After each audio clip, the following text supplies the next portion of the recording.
Magandang gabi po, brothers and sisters. Masantong Labi, Cfc Pangasinan. Ako nga po pala si Brother Rogelio de Guzman ng San Carlos City Chapter. Ako naman si Sister Marisa de Guzman. Welcome to the fourth talk of the CPR Teaching Night. Mga kapatid, bago tayo magsimula, muli nating batiin ang isa't isa ng Happy 29th Anniversary CFC Pangasinan. Happy Anniversary!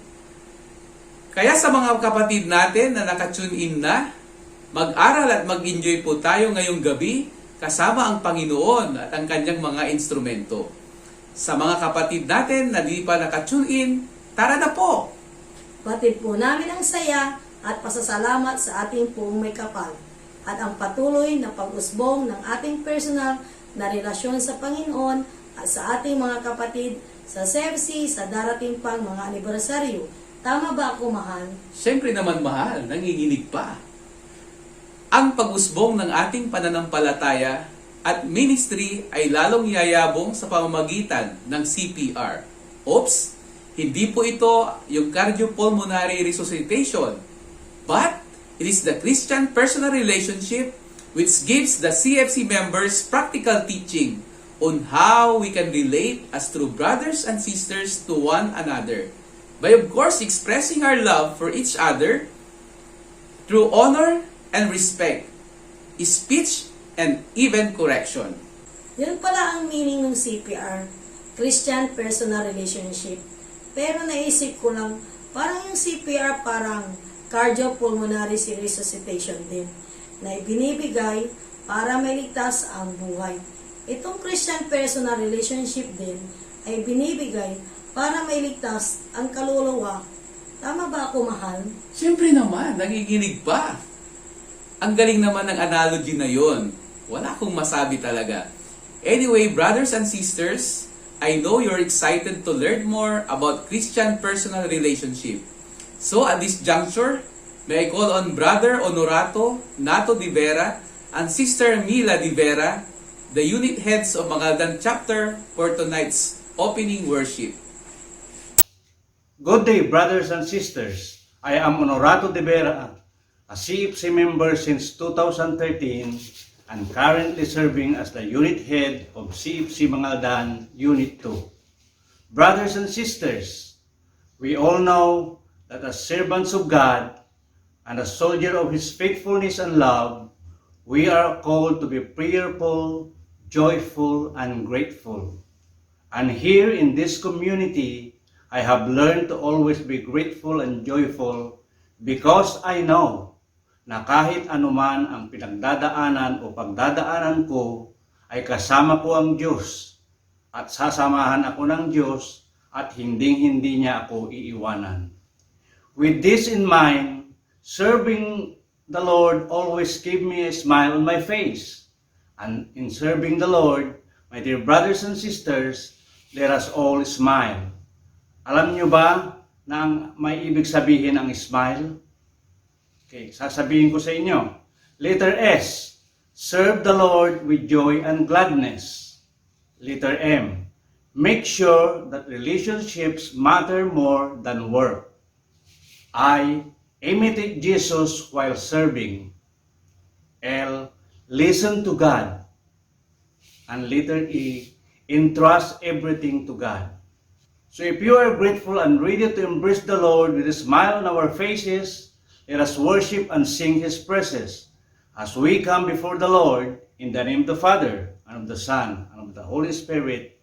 Amen.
Yes, Lord, we praise you, we thank you, we glorify you, we worship you.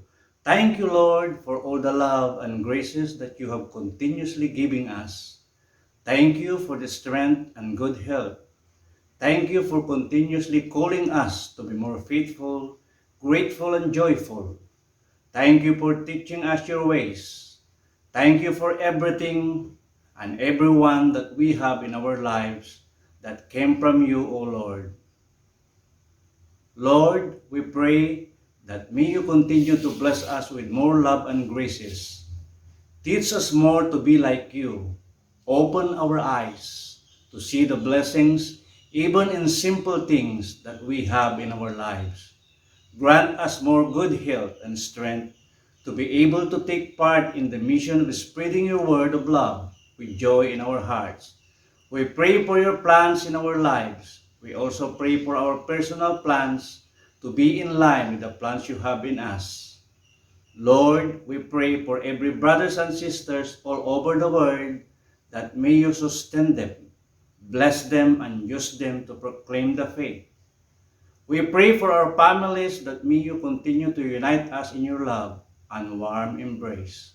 We pray, Lord, for those who are praying for healing and miracles. May you touch them and heal them. Embrace them, Lord, and may you cover us and protect us as we march forward to see you in your glory. All this we ask in the name of Jesus Christ, our Lord and Redeemer, along with the Holy Spirit, our Consoler and Enabler. Amen. Our Father who art in heaven, hallowed be thy name. Thy kingdom come, thy will be done on earth as it is in heaven. Give us this day our daily bread, and forgive us our trespasses, as we forgive those who trespass against us. And lead us not into temptation, but deliver us from evil. Amen. Hail Mary, full of grace, the Lord is with you. Blessed are you among women, and blessed is the fruit of thy womb, Jesus. Holy Mary, Mother of God, pray for us sinners, now and at the hour of our death. Amen. All glory be to the Father, and to the Son, and to the Holy Spirit, as it was in the beginning, is now, and ever shall be, world without end. Amen. In the name of the Father, and of the Son, and of the Holy Spirit. Amen. Maraming salamat po, Brother Nato and Sister Mila Di Vera, sa buhay na pagpupuri at pasasalamat sa ating pong may kapal. Mga kapatid kay Kristo, bago po tayo pumunta sa talk number 4, pasadaan po muna natin ang natapos ng paksa o topics. Talk number 1 is learning to love one another.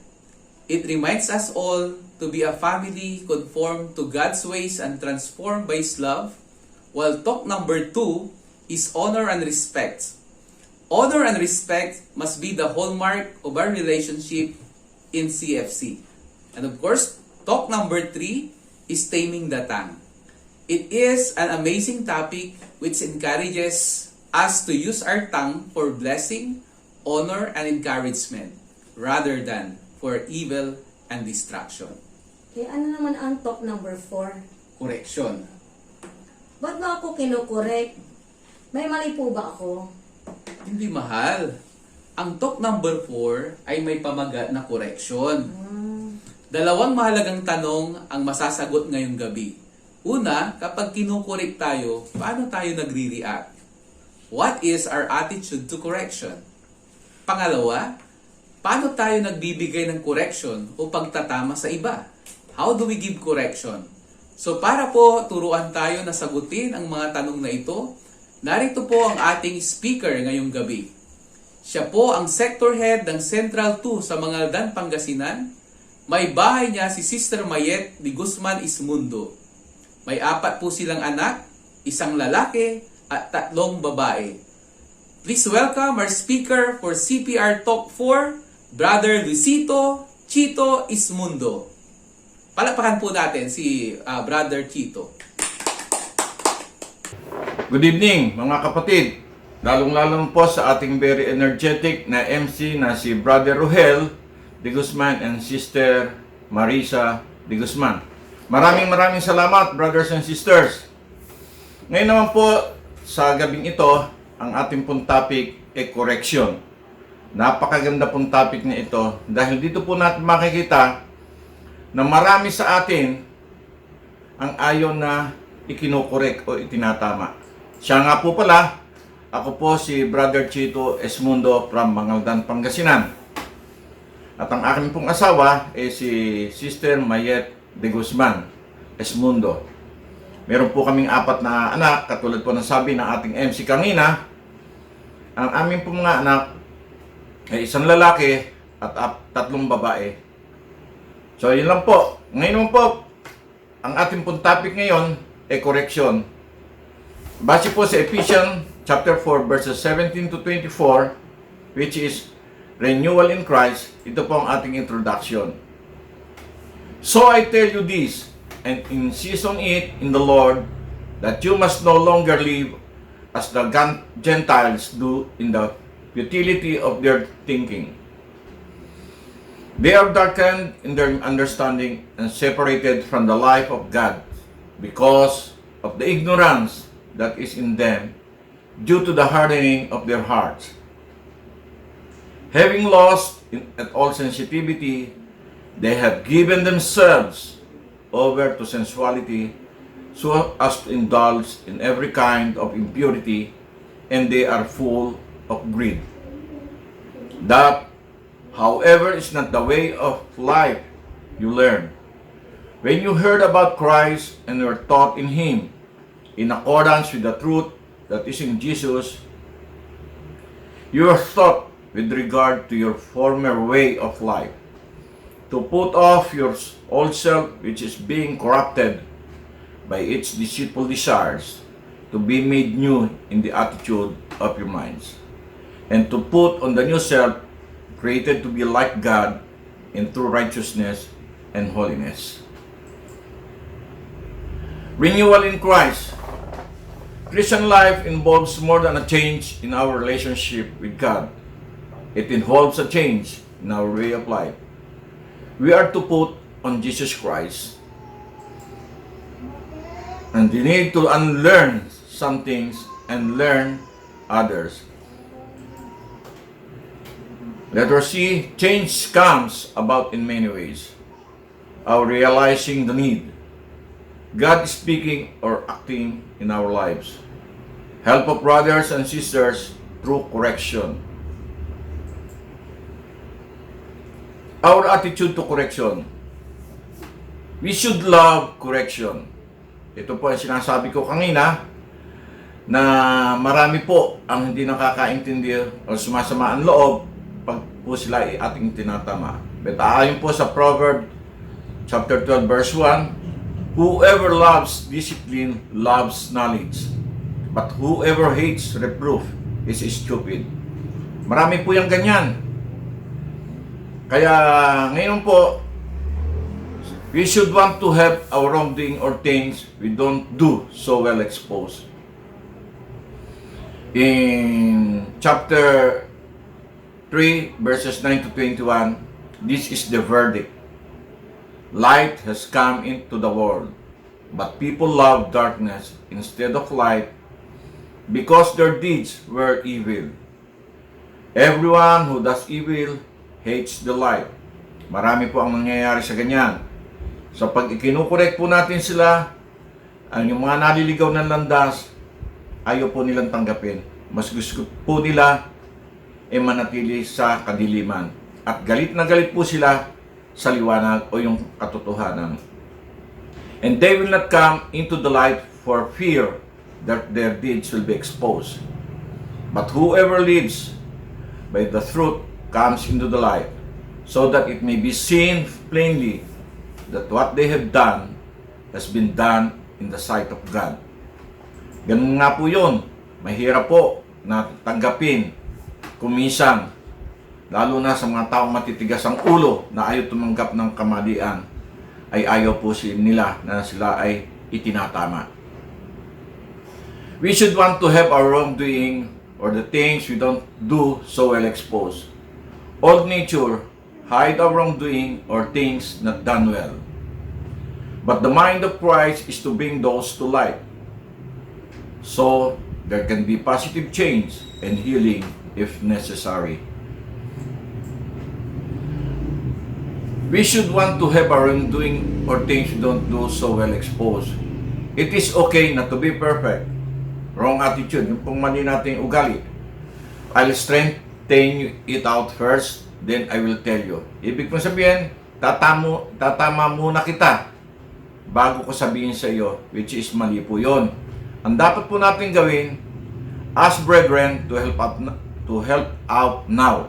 Ibig kong sabihin, tanungin muna natin ang ating kapatid na tutulungan natin siya ngayon. Hindi yung katulad kanina na iaayos mo muna, then saka mo lang sasabihin.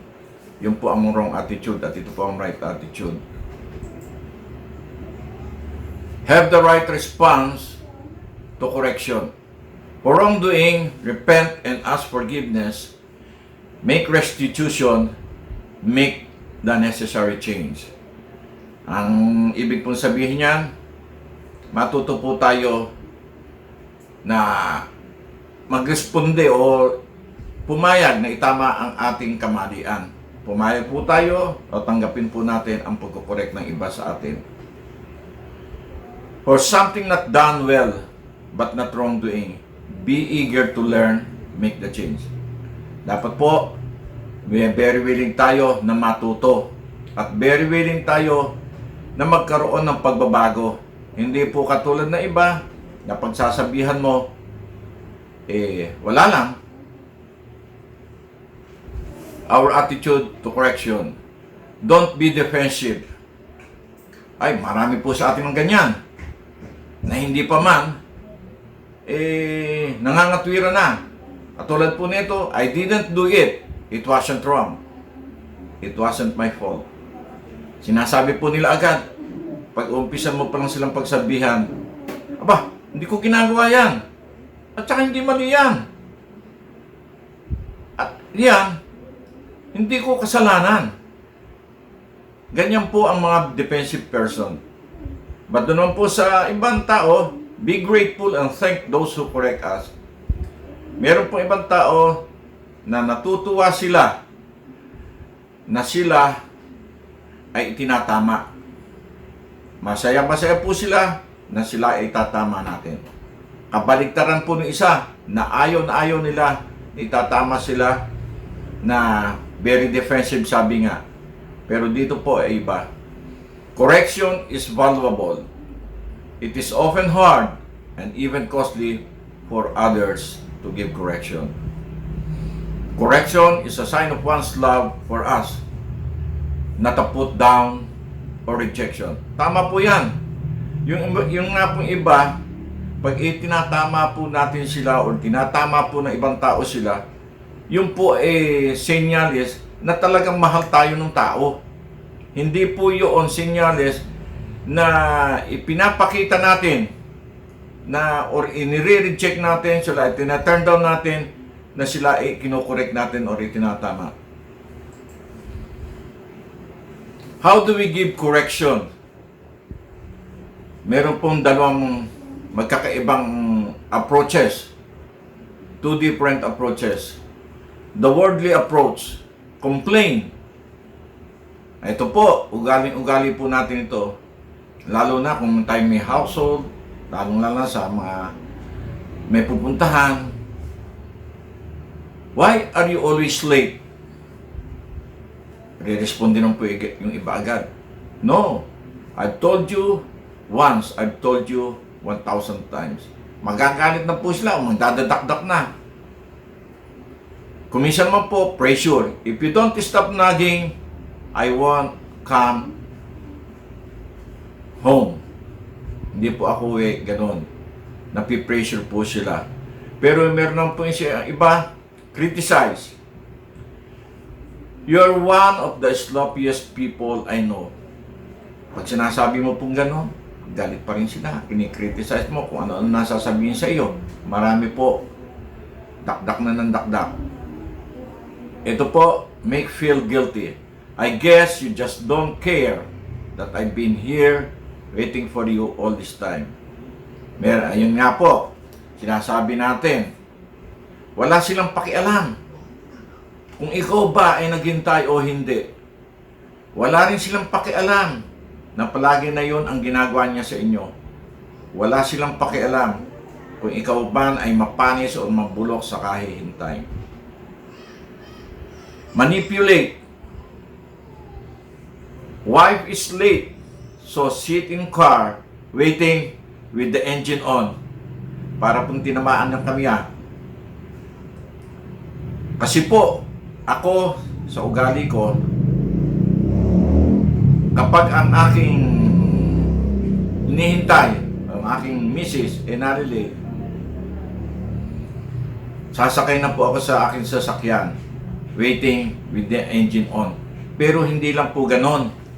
Kuminsan po, nadadalas ang pagbubusina ko, lalo na kung may hinahabol na oras. Kaya kuminsan, diyan, nagkakatampuhan kami. Pero after that, pagsakay naman na niya, konting discussion lang, okay, go! Tuloy-tuloy na rin po yun. Bali, wala naman po yun. Indirect communication, hints, and side remarks, jokes. Minsan po, gano'n na lang ang ginagawa namin. Magbibiroan na lang kami para yung samaan ng loob kanina, makalimutan. Must be hard for a busy man to keep track of all his meetings. How do we give correction? Letter C. The Lord's way, speak directly. In Luke chapter 17, verses 3 to 4, simple, straightforward, and merciful. Sa pamamagitan po ng ganon, simple lang po kausapin natin, diretsahan, at yung malumanay na pakikipag-usap para hindi po naman tayo makasakit or hindi naman po natin yung ma-offend yung ating pagsasabihan. State the matter clearly. Talk it through. Sometimes there is another side. Bring it to resolution, reestablish, and reaffirm the relationship. Have the steadfast love to deal with it 7 times a day, and the mercy to forgive each other for each time. Don't merely criticize, indirect to a third party with no goal of change. Huwag po tayo na i-criticize or sasabihan natin or para bang pinupulaan natin ang ating kapwa na may mga involved na iba. Wala naman po tayong goal o wala po tayo na talagang ibang aim. Pero sasabihan natin sila na hindi maganda to, i-criticize natin, mali yung ginagawa mo. Mali po yun. Rather, deal directly in love with the intention to bring change. Various ways of correcting. Ito naman po sa Luke chapter 17 verse 3. Reprove and rebuke. Sa Colossians chapter 3 verses 16b, teach, admonish. Sa Thessalonians chapter 5 verse 11, exhort, encourage, and build up. Marami pong pamamaraan kung paano i-correct natin ang ating kapwa na hindi po sila masasaktan or ibig sabihin sa simpleng pamamaraan lang po. Number 3, understanding the different types of problems. Letter A, differences among right and wrong, sin and wrongdoing, better and worse, good and bad, personal preference. Yung ibig po sabihin niyan, yung mga pagkakaiba ng mali at tama. Yung pagkakasala mo sa mali mong ginawa. Yung good and worse, yung po bang papasama. At ganoon din po sa preference, personal preference. Marami po tayo na dapat sabihin o iba't ibang klase ng mga problema. Correction is for wrong acts or badly done acts. The first two is, it is not just for things which I didn't like or was bothered about. Don't expect repentance, forgiveness for good or bad. Note more in X. Number 4, correct differently according to the relationship. Parents and teachers in MFC to those under them. In Proverbs verse 13, 24, Ephesians and Thessalonians have an ongoing responsibility to correct those under them. Do it lovingly but authoritatively. In peers, unless it is for wronging you, offer correction as something helpful, not authoritative. Ibig po sabihin, mag-offer po tayo na itatama sila, o hindi pagsasabihan po natin na sa pamamagitan ng pagtulong lang po, hindi po yung papakita natin sa kanila na talagang tayo ay para mas mataas sa kanila, didiretsahin natin sila. Hindi po ganon. It is not always necessary to pursue the matter. If it is minor, one can prevail. To this older or over us in the Lord, offer correction respectfully. Magbigay po tayo, i-offer po natin ating sarili or sabihan natin sila na kung po pwede ba magbigay ako ng konting correction sa iyo, na po pwede po ba, yung po bang may respect tayo sa kanila na nasasabihin natin na dahan-dahan na may napapansin po ako, like for example, may napansin ako sa iyo sister or brother na medyo hindi yata ayos, po pwede ko bang sabihin sa iyo na dapat ay ganito, kasi may napapansin din ang mga kasama natin. At sabihan sa kanila, huwag sa maramihan. Kung po pwede po, kausapin natin sila or pagsabihan natin sila, ilayo natin sila sa karamihan, or kung pwede, mag-usap kayo sa isang lugar na kayo lang ang nandoon para hindi mo po masabi nila or baka may pagkakataon na sasabihin mo ay mapapahiya sila, magkakasamaan po kayo nandoon. Kaya dapat po kung ang ikaw kinukorek ka o hinuhusgahan ka, dapat po kasi matuto tayong tumanggap. Kung ano man po ang sinasabi ng ating kapwa, na yun ay makabubuti para sa atin, sana po tanggapin natin at hindi kung minsan sinasabihan ka na ikaw pa ang nagagalit. Accept their judgment unless it is a very serious matter. Correct differently according to your growth in wisdom or experience. Be prudent and discerning. Major ongoing correction is normally reserved for unit heads and up. This is not the role of brothers and sisters in a household for one another. Their place is rather to be supportive and encouraging us, the other six, to change. Yan po ang nangyayari kung minsan, kung magkakaroon po tayo sa ating mga brothers and sisters na pagsasabihan o minamali sa isang kasama, ipakita rin po natin sa kanila na tayo bilang mas mataas dun sa ibang brothers and sisters natin, ipakita po natin ang support sa kanila at i-encourage po sila na magkaroon ng pagbabago dun sa kanilang mga pagkakamali. Household leaders may take this on according to their capability, but always under the oversight of the unit head. The overall context for correction should always be kindness, rejoicing, not grief or pardon, encouragement. Mistakes are proof you are trying. Correcting mistakes is proof you are growing.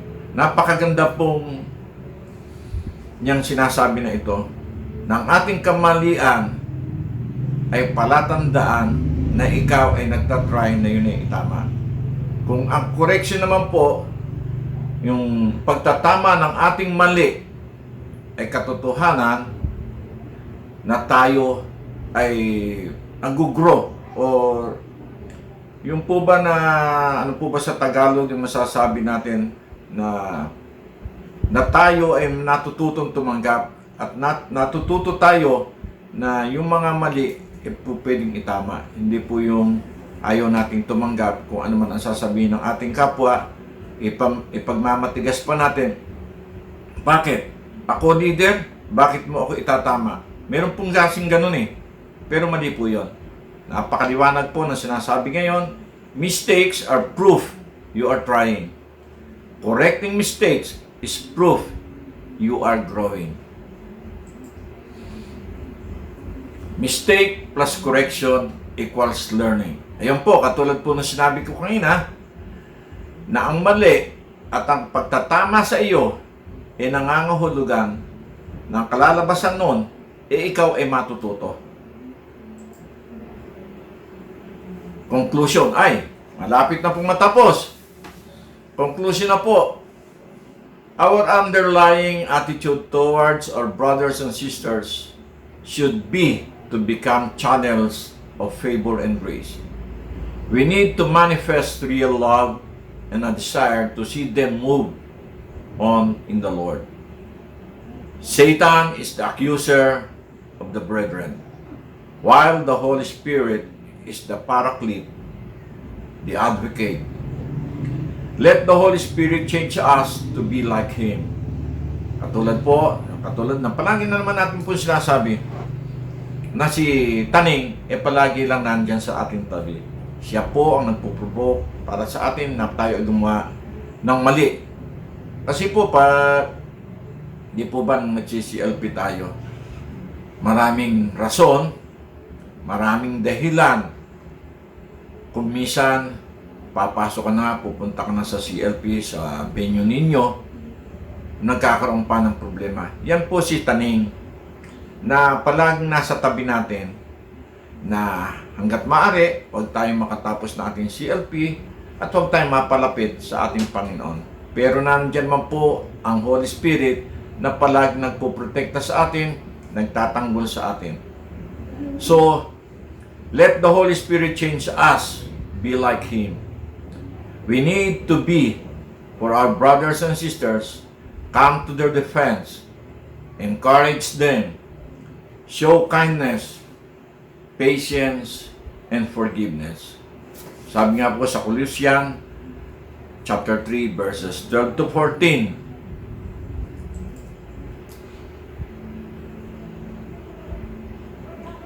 ay, tapos na po pala. And for that, may God be praised. Maraming salamat po sa lahat ng aming mga kapatid na sana po sa talk na ito, na correction, marami po tayo sanang natutuhan na hindi po yung mahirap tayong pagsabihan, na hindi po yung ayaw nating tumanggap ng kamalian. Mali po yun. Kaya sana po sa susunod na mga teachings natin o sa mga susunod na pagkikita-kita natin, magkabiru-biruan tayo, sana po tanggapin natin kung ano man ang ating kamalian. And for that, may God be praised. Good evening, brothers and sisters. Good evening, my brothers and sisters in Christ. Ako po pala ang magiging share ninyo sa gabing ito sa talk number 4 na correction. Mga kapatid, ako po si Brother Perry Toricampo, tiga Agno, Pangasinan.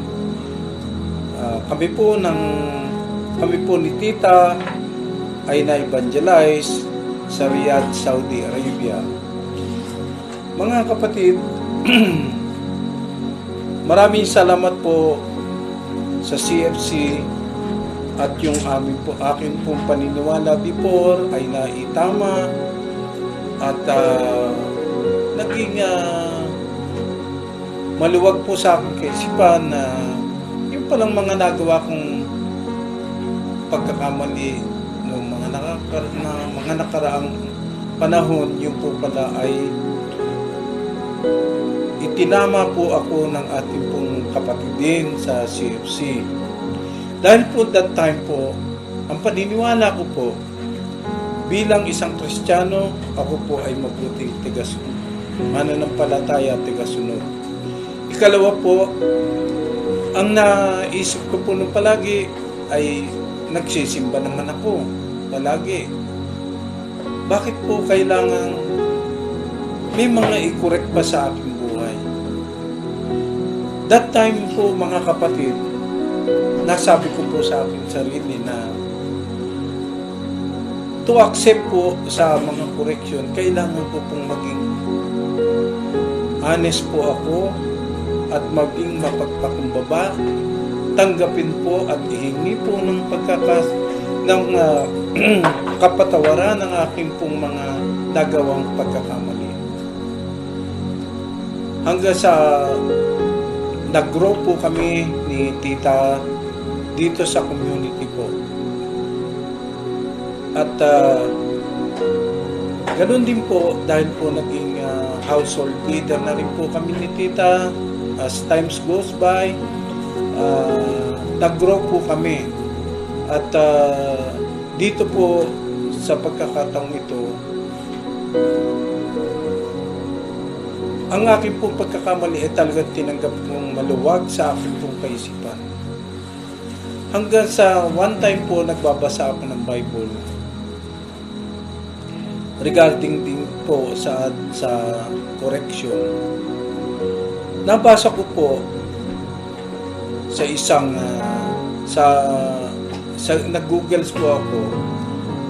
Ang lumabas po doon yung kanta ni para po kay Saint Francis de Assisi.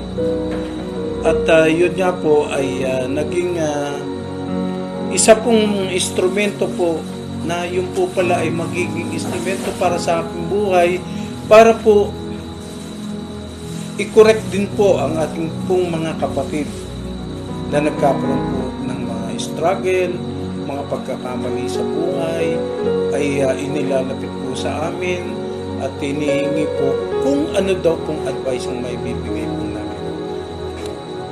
Bago po kami nag-open up ng bawat isa, ay hinihiling ko po muna sa ating po mga kapatid na magdasal po muna kami.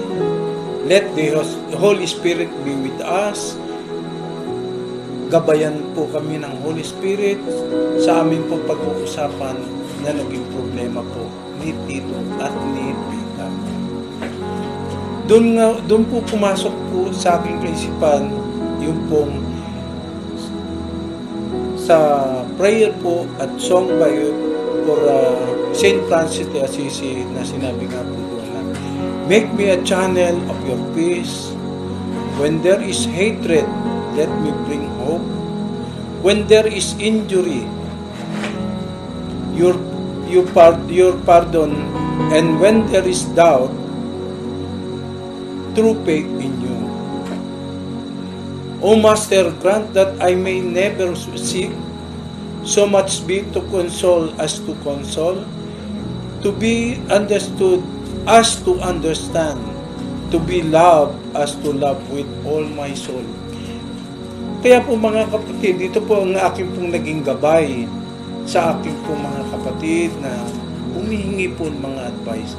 Meron po silang mga struggle sa buhay, ay ginamit po, sabi ko po sa Panginoon during that time na kung ako po ay gagamitin ng instrumento para po itama ang mga pagkakamali ni Tito at ni Tita, so be it, Panginoon, sabi ko pa sa Panginoon.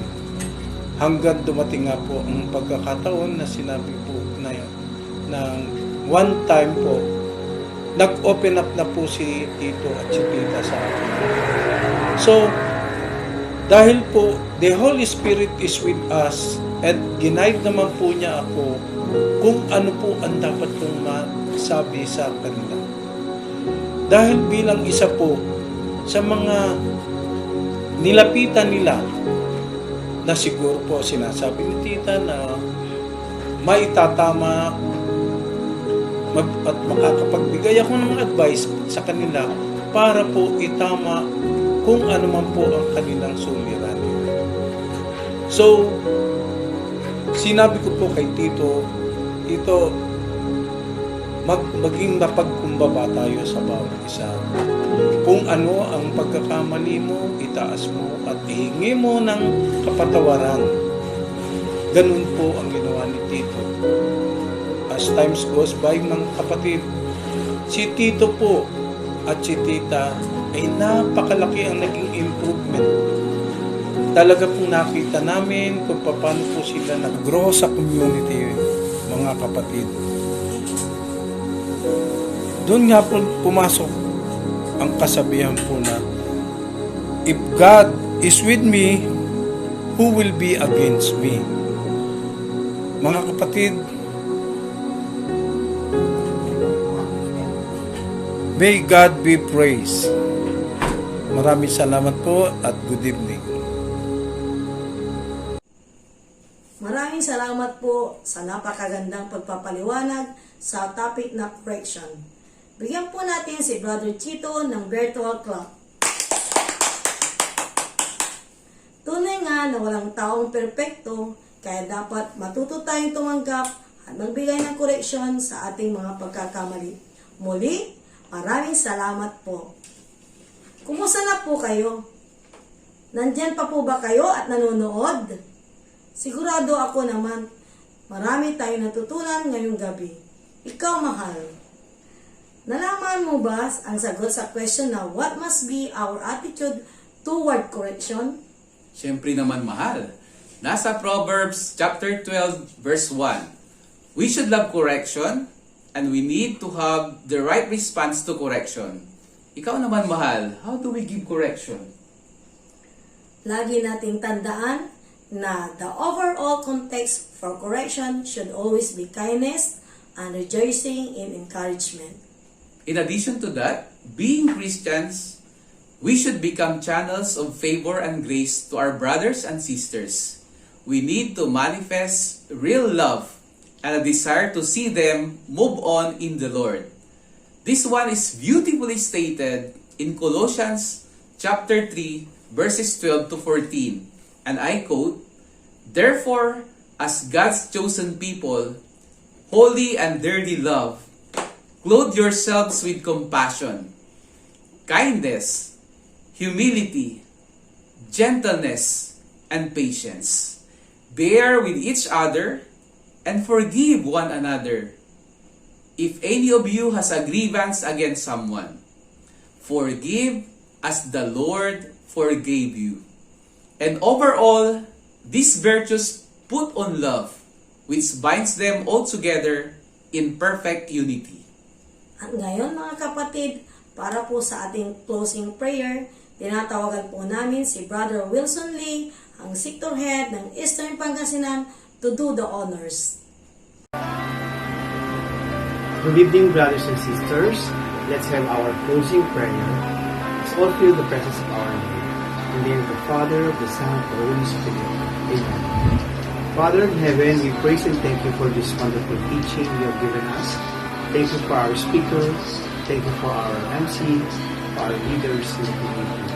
Thank you for our life, Lord God. You continue to bless us, Lord God, with us. We praise you, Lord.